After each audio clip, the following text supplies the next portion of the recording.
Oh, it's actually quite simple. My name is Khandro Rinpoche, and I come from India. I am of the generation of people who were born as refugees in India. I come from a family that doesn't really encourage the elder child to becoming a monk or a nun. And so my becoming a nun happened rather sort of, it was a process. So I was born into a family of Nyingma masters, the Mindrolling family. And it is a family where the children carry on the lineage. And so being the elder child of the family, so there was a lot of discussion. And when I was born as a young child, sort of recognized, what is called recognized, as one of the Yangtze's or the incarnations of the previous Khandro Rinpoche. And she came from the Kagyu tradition.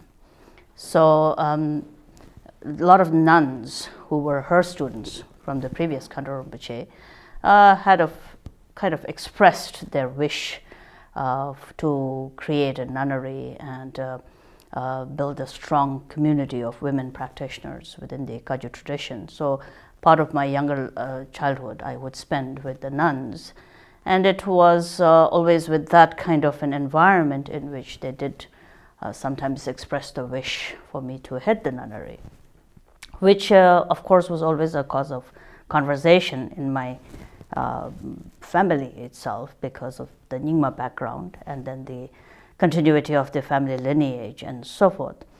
So part of my teenage life went on in going to school and in receiving the monastic training as I grew up. I was born and grew up in a monastery.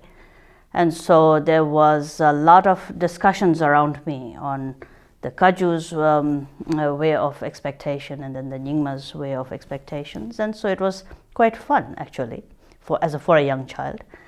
I personally always relied on my teacher, His Holiness Eminence Rinpoche's, my father's advice. And Rinpoche would always say, you do what you like. You know, you have to study, and then once you've studied and then you have an understanding of some kind, then that will give you your own. Mind will tell you what you would like to do.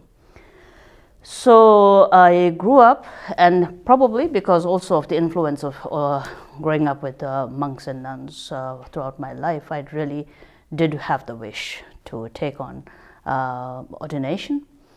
But it was still quite not the easiest thing to do. So a barber helped me, and they were my family and the whole Tibetan tradition of having to keep hair and not shave and so forth. So one day the barber just helped me in slipping off with his scissors and shaver, and he clipped off part of my hair.